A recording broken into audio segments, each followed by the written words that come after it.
Emergency crews rushed a family in Sparks to the hospital after they survived a carbon monoxide leak in their home.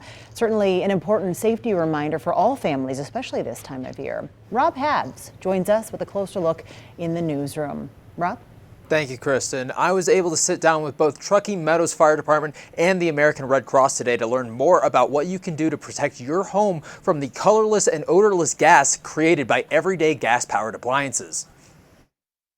There may be occurrences where people will start the stove and the stove actually doesn't light, but there's still being gas that's coming through the stove, and that can not only be a fire hazard, but certainly can go a long way to creating a high dosage of carbon monoxide poisoning. Carbon monoxide poisoning can be a life-threatening hazard, but can be mitigated by just a few cautionary steps. Having carbon monoxide detectors on every level of your home and proper ventilation can be enough. Number one is having carbon monoxide detectors in your home, at every level of your home and outside of all sleeping areas. We also recommend that you are checking to make sure that they're functioning properly, so checking them to make sure they're working at least twice a year.